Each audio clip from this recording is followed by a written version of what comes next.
minta lah YB dalam parlimen tolong suarakanlah hak rakyat. Ini adalah rakyat. Ini pun duduk dan juga untuk menyokong YB dan juga parlimen-parlimen yang ada di dalam parlimen. Jadi kita minta dari pihak saya, dari pihak yang kedua, yang ketiga, nak minta supaya dipercepatkanlah supaya kita nak merasa rumah kondo yang baru. InsyaAllah. Minta tolong YB. YB kena buat kerja kuat untuk saya. Okey, betul.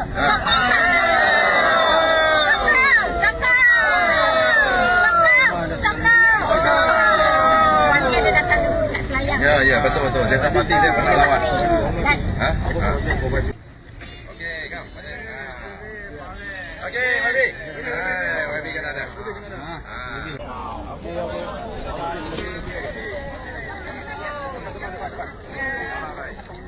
Belakang. Okey, kam. Okey, YB. YB kan ada. Salam sejahtera, terima kasih karena bersama dengan saya di Nazilin Unity Channel.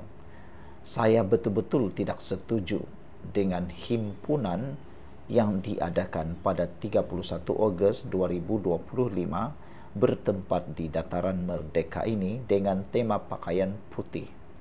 Bayangkan, sampai ke sana, isu ini mula jadi tunggangan. Himpunan Zahra Khairina saya sokong. Saya benar-benar menyokong himpunan tersebut. Bahkan buatlah sebanyak mungkin manapun, kita tetap sokong. Tetapi apabila ada penganjur yang cuba mahu membuat himpunan pada 31 Ogos di tempatnya Dataran Merdeka, saya langsung tidak bersetuju dengan cadangan ini. Ini seakan-akan satu rancangan memboikot Hari Kebangsaan. Tindakan ini adalah tindakan yang betul-betul tidak masuk akal. Yang lebih menarik lagi, siapa dalang sebenarnya mau menggunakan isu ini? Saya yakin dan percaya pergerakan Justice for Zahra pada peringkat awal atau penggerak sebenar kepada Justice for Zahra ini sudah faham. Mereka tidak mungkin akan mahu memboikot Hari Kebangsaan. Tidak akan sampai ke sana. Tetapi kerana ada dalang yang cuba mengambil alih, cuba menghijack himpunan ini, maka mereka mahu buat juga. Saya lihat siapa sebenarnya pembuli. Ini adalah tulisan Norman Rezwan yang paling saya sukai. Sebelum saya bacakan kepada anda semua siapa pembuli sebenarnya di dalam isu ini, saya akan bentang kepada anda semua isu yang menarik. Jangan lupa tinggalkan komen anda dengan tanda pagar kami benci pembuli. Sebelum itu, izinkan saya untuk kongsikan dulu kepada anda semua. Ini terapi imun Transofector for Life. Terapi imun yang meningkatkan daya imun badan kita sehingga 400%. Secara umum dan ringkasnya, apabila imun badan kita lemah, imun badan kita bodoh, imun badan kita tidak bertindak bijaksana, kita kena penyakit. Apabila imun badan kita tidak lagi dapat menentukan mana kawan mana lawan dalam tubuh badan kita, kita tidak sembuh daripada penyakit, lalu kita sakit, autoimun. Tapi terapi imun ini mendidik dan mengajar imun badan kita supaya bukan sekadar jadi kuat luar biasa, tapi juga jadi bijaksana, supaya dia dapat menentukan, mengenal mana satu lawan, mana satu kawan dalam tubuh badan kita. Terapi imun ini mengajar imun badan kita untuk melawan dan menghapuskan akar penyakit yang ada dalam tubuh badan kita. Cepat dapatkan produk yang hebat ini. Ini adalah produk yang lulus KKM, diperakui oleh dokter-dokter di seluruh dunia, dan juga penemuan bidang sains paling menggemparkan dunia kedokteran pada abad ini. Dapatkannya sekarang, dan ini adalah halal. Mungkin ini adalah jawaban kepada doa anda selama ini. Saudara-saudara sekalian, menurut tulisan Norman Rezwan, jangan bina mahligai atas pusara ajak boikot sambutan merdeka. Iklan di bawah ini saya tidak pasti kebenarannya, sebab ia dilihat agak fake ataupun agak palsu. Masanya tiada, tapi ia sebahagian daripada provokasi pihak anti kerajaan. Jangan bina mahligai atas pusara, pesan PMX. Samalah maksudnya jangan menunggang isu Zara ini begitu teruk sekali. Bermula dari netizen yang kononnya arwah Zara dimasukkan dalam mesin basuh. Kemudian ada seorang lagi, saya terbaca penulisan Liana Marzuki. Ada seorang penulis buku mencari makan di Facebook. Kerap kali war-warkan dia perlu dibantu. Bukan saja tiada kerja dan tiada sales, dia juga sakit, mental terganggu. Ke ward psikiatrik saban bulan dan kadang saban minggu. Sambil letak nombor akaun dan QR code di situ. Bila kes Zara meletup, dia tiba-tiba jadi sumber utama. Katanya, dia dapat pelbagai berita. Kononnya, ketika postmortem Zara banyak lebam dan luka. Dia tahu siapa VIP yang dilindungi sekolah dan polis. Dia tahu pembuli namanya kakak Dedeng yang bunuh mangsa. Cerita dia ni dikongsi beribu kali. Dah jadi seperti berita utama lah pula. Sampailah ustazah wakil keluarga menegur sendiri di ruang komen, jangan tabur fitnah merata, Anda tak tahu cerita. Kenapa influencer senang-senang pajak otak pada dia? Kita pernah diudi ke dia siapa? Apa kaitan dengan mangsa? Kata Liana Marzuki. Nampak tak betapa teruk perangai manusia? Saya hairan bagaimana netizen boleh percaya kepada cerita karut-marut. Lebih dahsyat, mereka jadi penyebar fitnah. Akhir-akhir ini saya lihat ramai kenalan saya senyap bercerita tentang Zara. Mungkin mereka malu. Tapi ada yang degil terus menghentam. Itu bukan kerana tidak mahu insaf, tetapi level pemikiran tipikal mereka yang mudah diperbodohkan. Sekarang mereka hasut rakyat, jangan sambut hari kemerdekaan. Ini sudah peringkat yang melampau antara hasutan mereka. Tidak suka kerajaan ini tidak mengapa, kerana itu hak masing-masing. Tetapi kesetiaan pada negara jangan sesekali diperjudikan. Tanya saya penghasut, inilah pembuli sebenarnya. Kesannya bukan pada satu individu tetapi ratusan ribu atau jutaan rakyat. Kes Zara kini parti politik telah mengambil kesempatan tanpa disedari. Jika sebelum ini ramai sudah termakan hasutan perkauman tanpa disedari, isu Zara juga pada awalnya luahan hati rakyat, kini kabarnya parti politik sudah hijack untuk memanaskan suasana. Akhirnya, siapa yang tertipu? Rakyat yang tertipu. Saudara, saya ingin menyeru dan saya ingin menyarankan rakyat, jangan sertai himpunan yang memboikot hari kemerdekaan maupun hari kebangsaan negara. Hari kemerdekaan dan kebangsaan negara sangat penting. Ianya memperingatkan kita kepada negara kita yang perlu kita jagai ini. Pada masa yang sama, kita juga memperjuangkan hak dan juga keadilan untuk Zara. Apalah maknanya membina mahligai di atas pusara? Janganlah ditunggang apa-apa hal itu sehingga boleh memperjudikan keamanan kemakmuran negara kita ini.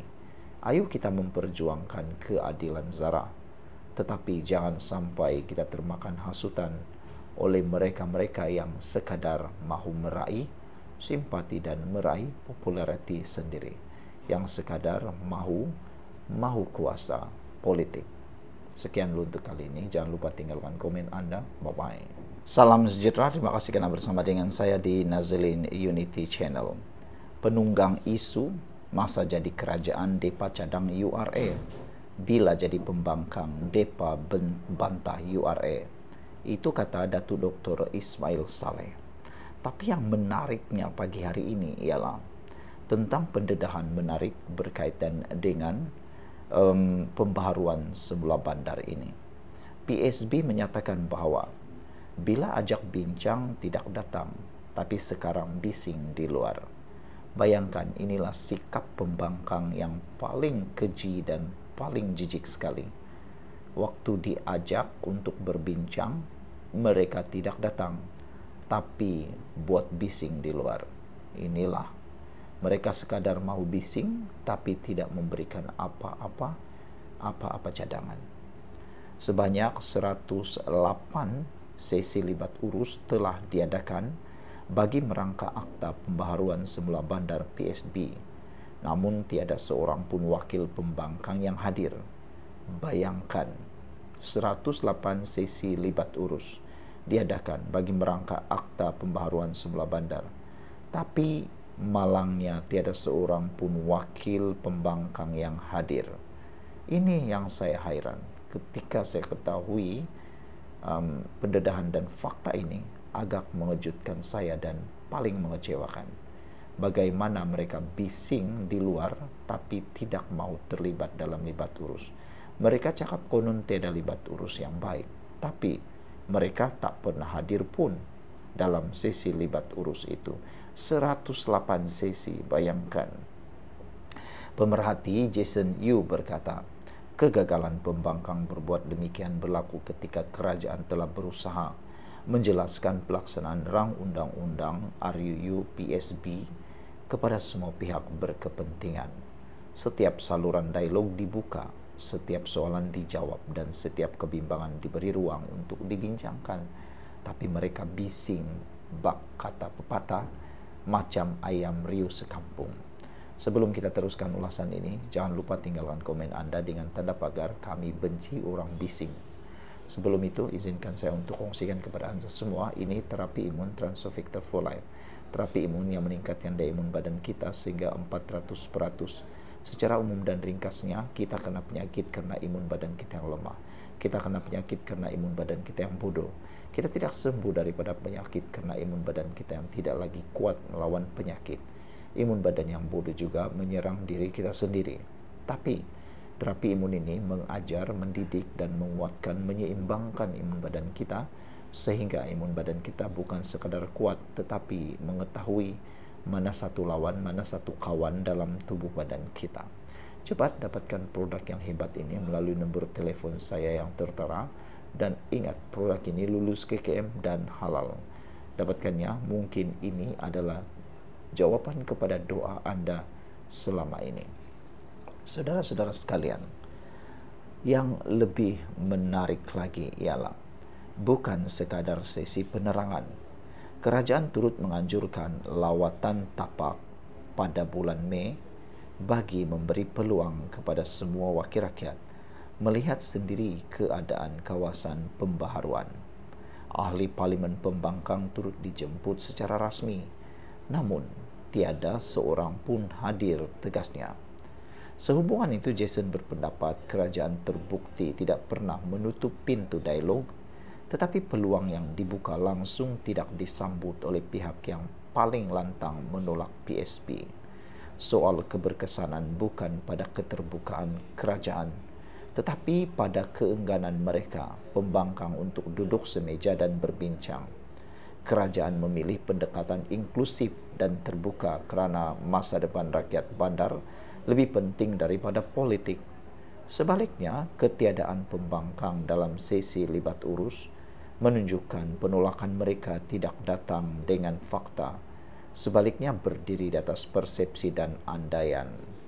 Tidak wajar sementara itu Ketua Pengarah Perancangan Bandar dan Desa, Datuk Dr. Alias Ramili, menegaskan bahawa gesaan agar RUU PSB 2025 ditangguhkan sebagai tidak wajar kerana ia telah melalui sesi libat urus dan rundingan yang komprehensif. Menurutnya, sehingga kini pihaknya sudah melaksana 108 sesi libat urus membabitkan badan profesional, persatuan penduduk, dan tokoh akademik. Kita tidak nampak mengapa mereka perlu lagi penangguhan untuk sesi sidang Dewan Rakyat yang akan datang, kerana kita rasa telah melalui proses rundingan dan sesi libat urus yang cukup bagi memenuhi sebahagian besar kehendak. Cuma ada beberapa NGO badan bukan kerajaan yang memberi pandangan tertentu, katanya pada sidang media di Parlimen hari ini. Alias berkata RUU PSB dan RUU sewaan kediaman tidak mempunyai hubungan antara satu sama lain. tidak ada langsung hubungan di antara akta sewaan kediaman dan akta PSB memang tidak berkaitan langsung. Dalam masa sama, beliau menegaskan bahwa isu berkaitan tanah kekal di bawah bidang kuasa negeri.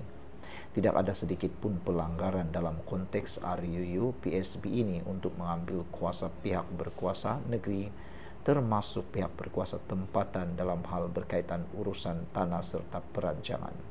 Malah tapak yang dikenal pasti untuk tujuan PSB ini pun datang daripada negeri, bukan daripada persekutuan, katanya. Pengisytiharan tapak bagi tujuan pembangunan bandar juga harus dibuat oleh pihak berkuasa negeri dan diwartakan oleh negeri. Jelas beliau lagi pihaknya juga telah menerima sebanyak 534 tapak yang telah diluluskan oleh pihak berkuasa negeri dan dikemukakan kepada Kementerian Perumahan dan Kerajaan Tempatan. Terdahulu, 4 negeri di takbir pembangkang menolak RUU PSB dengan alasan dikuatiri memberi implikasi besar terhadap kuasa otonomi negeri. Sekian dulu untuk kali ini. Jangan lupa tinggalkan komen Anda, tekan butang subscribe. Bye-bye.